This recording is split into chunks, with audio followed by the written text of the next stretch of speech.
Hello friends and family of YouTube. Well, many of you know I don't usually do car stuff on this channel. Most of the time it's RV related or just some generic vlog type stuff. But today we're going to go into this barn here and I'm going to try to get an old car running.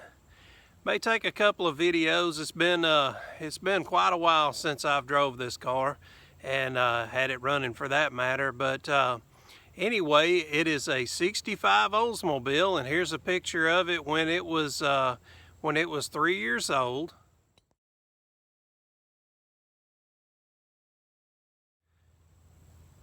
And that is my mom standing in front of the car, and she is pregnant with me. So I always thought that was pretty neat that there she was pregnant with me, and later on that became my car. So her and my dad bought that car brand new in '65, and my grandfather also drove it for a long time. So I'm a third generation driver of this car and owner of it, and I've had it since I believe 1986. So it's probably been, I don't know, somewhere around 4 years since it's been driven. I had some health issues, so that put me behind for a while, and now that my health issues have improved and everything's better, I'm going to go in this barn here and see if we can't get this bad boy going again. But before I get started on the car, I figured I'd show you this old sign here. Man, I got this from a dealership in Fayetteville, Tennessee. Of course, they quit selling Oldsmobiles, and at that point, that's when they wanted to tear down all the Oldsmobile signs. So I was able to acquire that when they were taking all the signs down.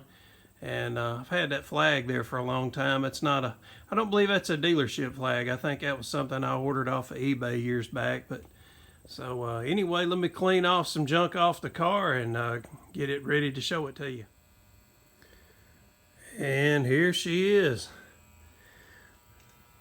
Well, I know a lot of you right now are thinking, God, I can't believe this guy let such a beautiful car sit out here and not even drive it. And trust me, I feel worse about it than you can possibly imagine. Financial issues got to me, health issues got to me, and kept me from getting to where I could get out and enjoy this car like I wanted to. It all started off with insurance company that I had didn't want to insure antique cars anymore. And here in Alabama, you have to have insurance if you're going to drive a car.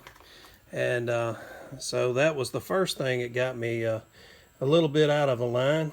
You can see the front tire's flat over here, and it is on the other side as well.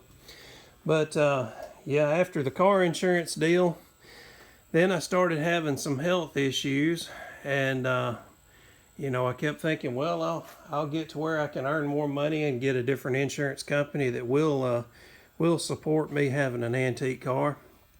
But anyway, finally got to the point now that I can get out here and work on this thing, crawl around under it if I have to or whatever.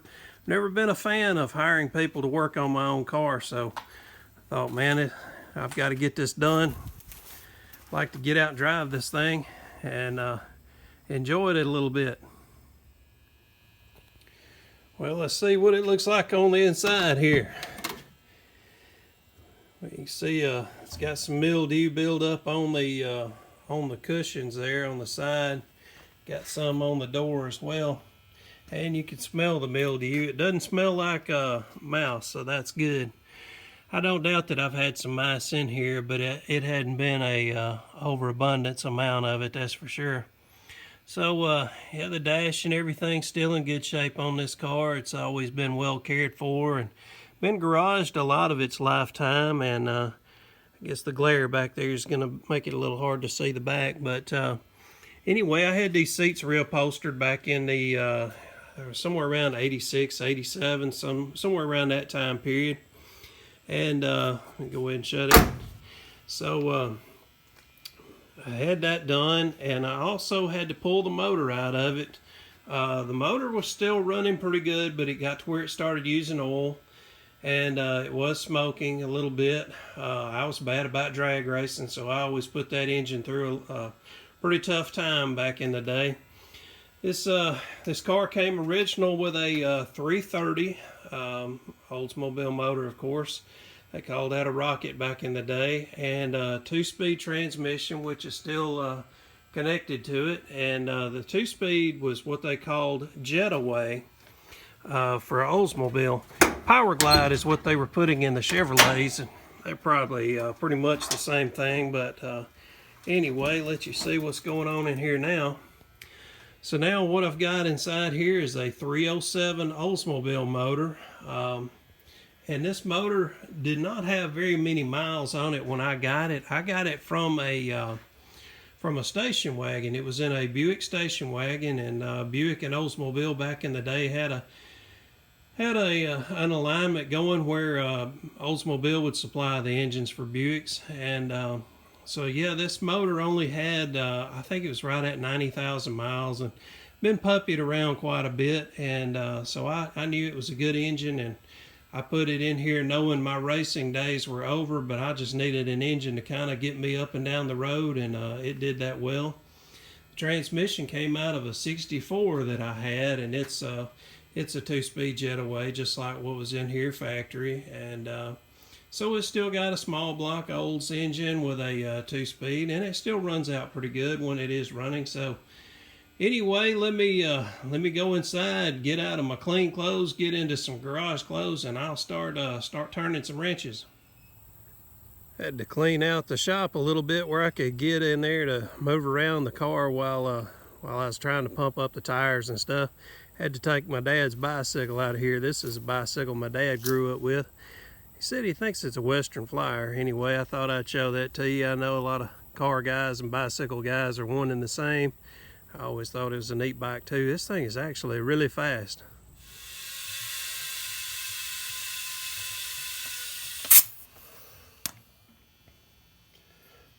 Well, I thought I'd check the battery just for giggles, just to see if it's still got any juice in it.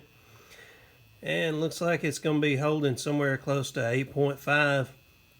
So anyway, I doubt it's going to take a charge, but I'll still try it anyway. I'll put it on the battery charger. But I got the tires aired up. That way I don't have to lean over as far to work on the motor, and plus need to get them aired up anyway. So I'm going to get out the broom, and you probably can't see it on film, but there's so many cobwebs in here, so I'm going to get the cobwebs out of the way.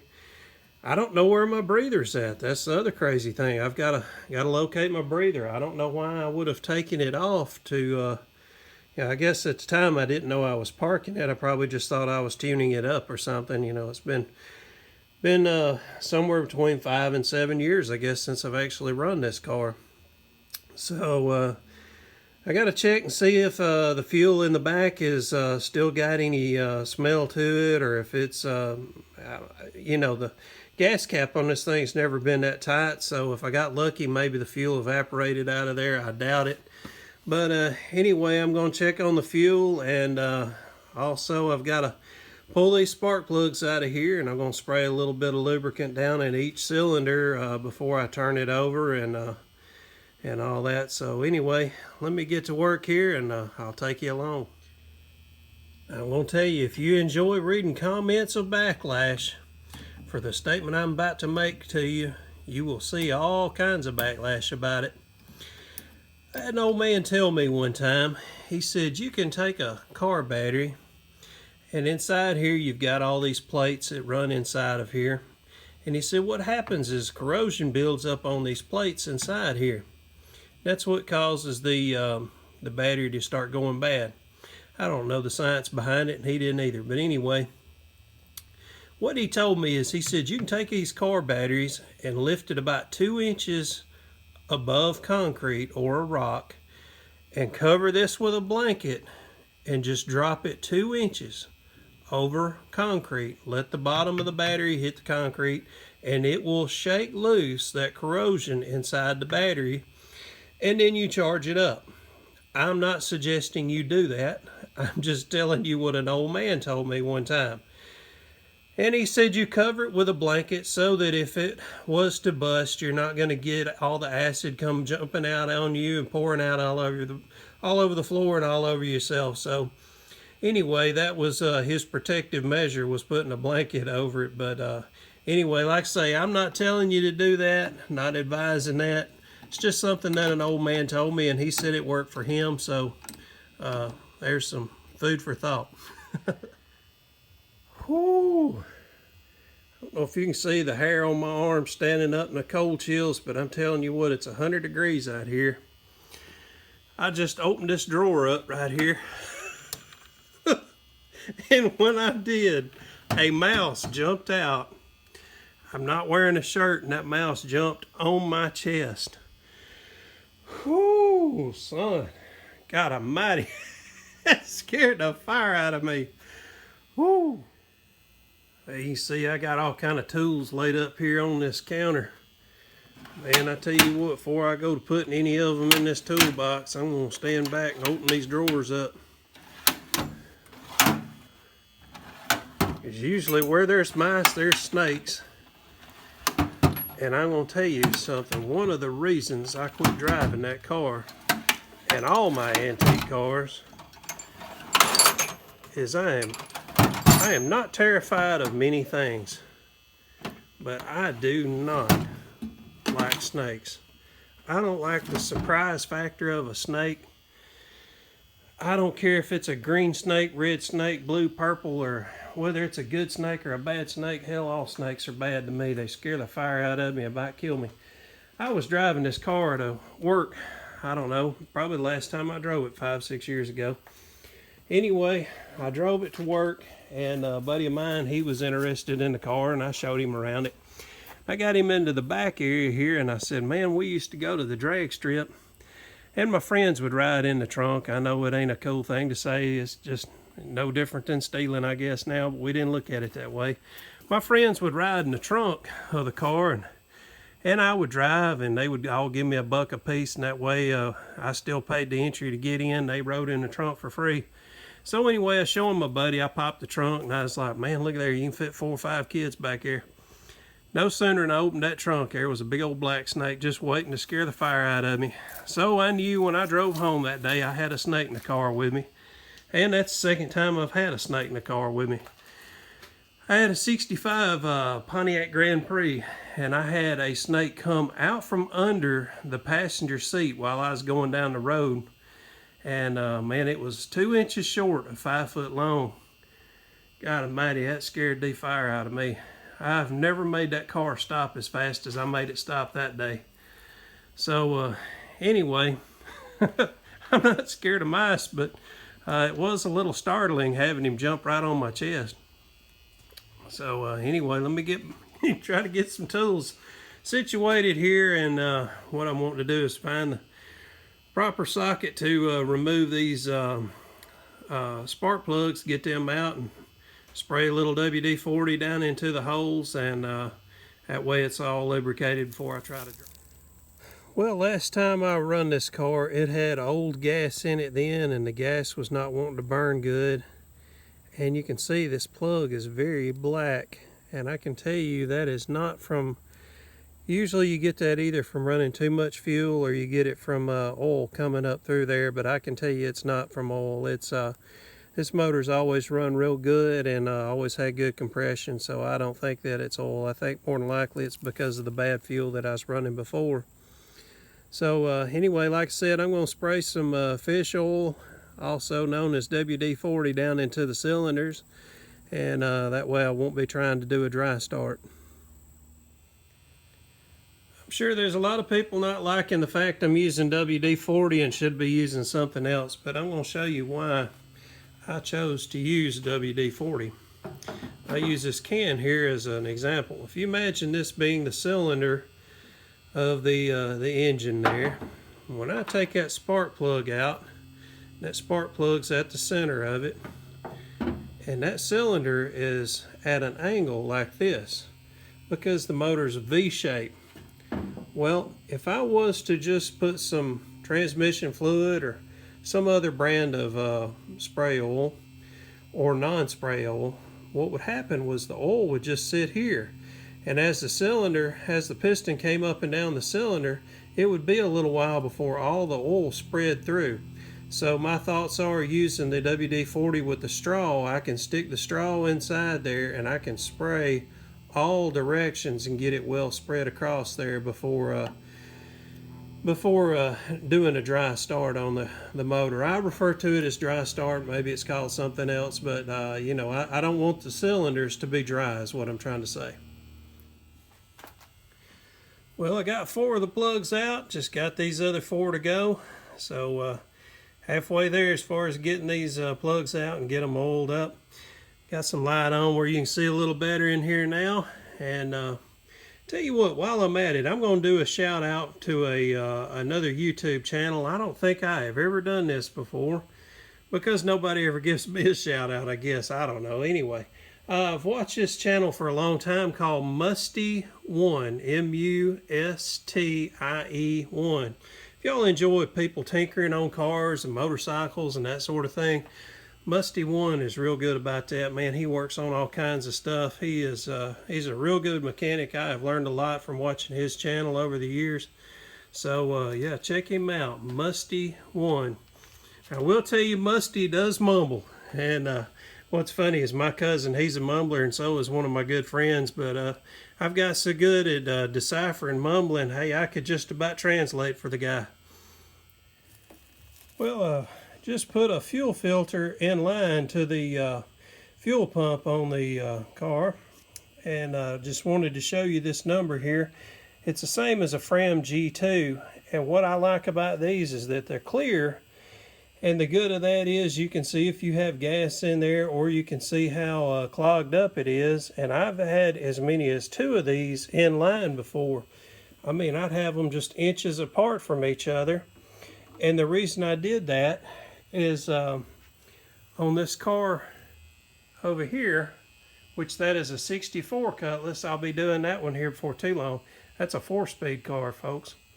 Anyway, that car had been sitting since 1979, and I got it running around 93, I think it was. So anyway, the gas tank had a lot of crap in it, so I put 2 of these in line, and worked out good. So whenever, like if I had them running in a series like that, this one here would always be the one that would clog. So what I would do is I would just undo it while I was on the road, because it would always leave me stranded, and I'd just run the line straight into here, and that would get me home.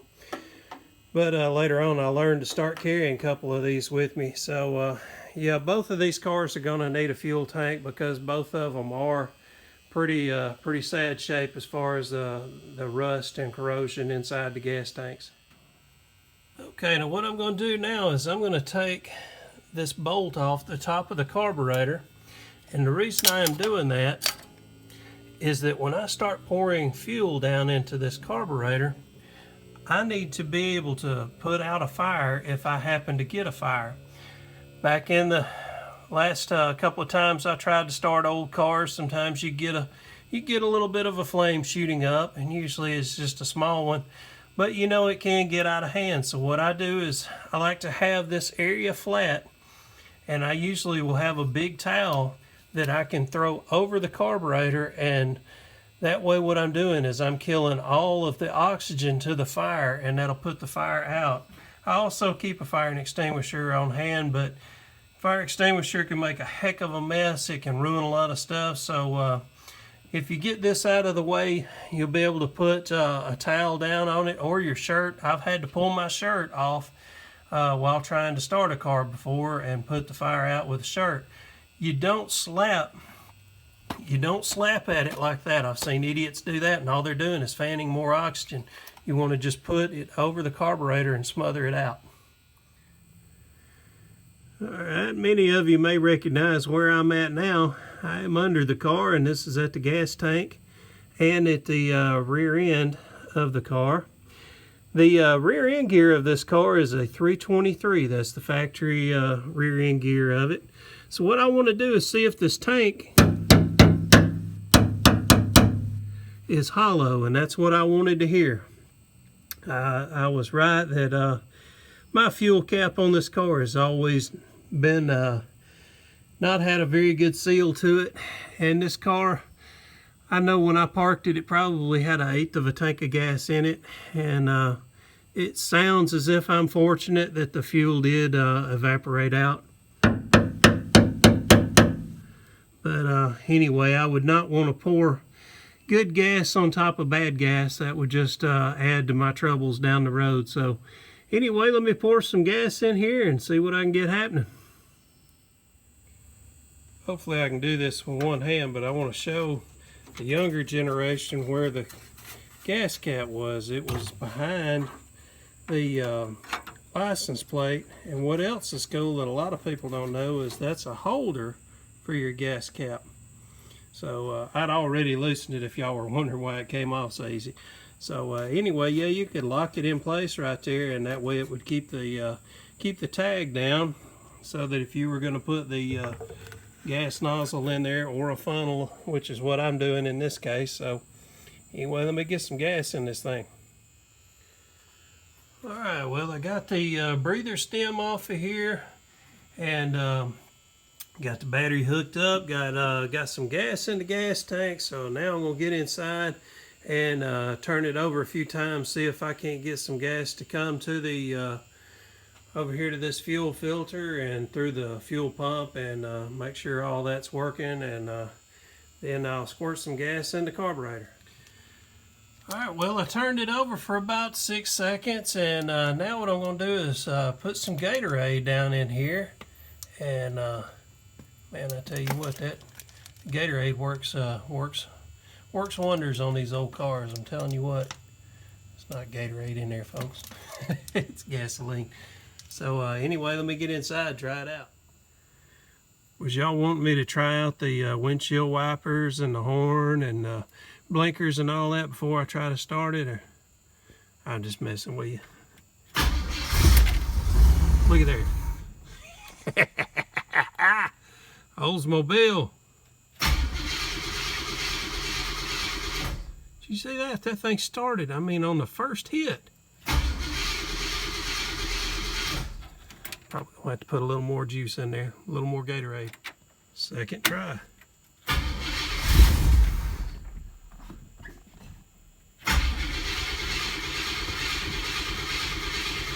I know it's not burning that much fuel off. I'm not putting a whole lot in there, but it shouldn't be burning off that much, and I hate to put too much in there. I'll end up with a fire. Okay, I've opened the choke plate back there and sprayed a little bit of starting fluid in there, so let's see what she does this time. Alright. Hopefully it don't look like a Kiss concert up under there.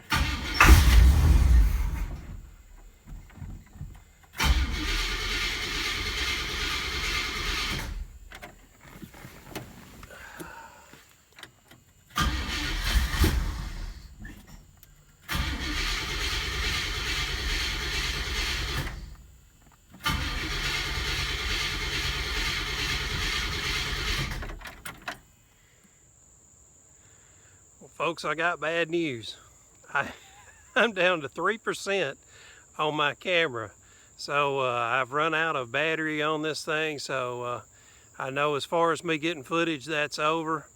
I'm going to have to do some things. I may end up having to take this carburetor apart, but I know I'm going to have to at least get some fuel in the line so that the fuel pump can work. Have to prime it, I guess is what they call it.